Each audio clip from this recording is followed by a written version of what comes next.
اهلا بيكم معانا. النهارده هنعمل سمبوكسه بالفراخ. ده نص كيلو دقيق، وبعد كده هنحط معلقه سكر كبيره وربع معلقه ملح صغيره زي ما حضراتكم شايفين، وبعد كده ربع معلقه بودر، معلقه خميره فوريه صغيره وبرده ربع معلقه بودر صغيره. دول معلقتين سمنه هرميه من قبل ما تسيح، وهبدا اقلب. انا هدوبهم مع بعض، هتبقى يعني هحاول ان انا انعمهم، بدعكهم ببسهم يعني. ده يعني عيار كوباية زبادي من اللي بنشتريها من بره. دول شوية لبن رايبين كانوا عندي انا حطيتهم، وبكمل العجن بمية، مية فترة. هنبدأ نعجن وهنعم العجينة كويس قوي. انا عايزاها عجينة طرية وبرضو مش بتلزق. انا ببدأ احط المية شوية بشوية كده علشان اقدر اتحكم في ليونة العجينة. زي ما حضراتكم شايفين العجينة بتعوز تتخدم شوية بالشكل ده معانا. انا هنعمها شوية كمان. العجينة نعمت معايا طرية، ملمسها ناعم مش بتلزق. ما تنسوناش في اللايك والشير والاشتراك. طبعا انا هركنها نص ساعة وبعد كده اسيبها ترتاح وحجمها يتضاعف شوية، مش هتخمر قوي. معلقتين سمنة كبار، حبيتين بصل كبار متقطعين، هبدأ ادبلهم.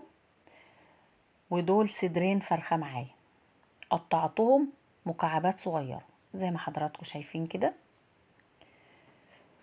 وهبدأ اشوحهم كده بعصجهم. شوية فلفل، حابة تحطي بهارات زي ما انت عايزة حطي. نص معلقة ملح، طبعا احنا هنملح تبع ما بنحب الملح بتاعنا. دول معايا، دي كانت قطعة فلفل الوان كنت انا مفرزاها، ودي حتة شطة حامية صغيرة. حابة تحطيها تمام، مش حابة براحتك. معلقتين صلصة كبار، وهبدأ اقلب اعصجها. كان طعمها تحفة. كده بقت جاهزة معايا. هسيبها تبرد شوية وهروح اقطع العجينة زي ما حضراتكم شايفين كده. العجينة طرية وطبعا هي خمرت وارتاحت، وهبدأ اقطع. انا بقطعها في حجم الليمونة الكبيرة، الليمون البلدي بتاعنا، حجم الليمونة الكبيرة زي ما حضراتكم شايفين كده.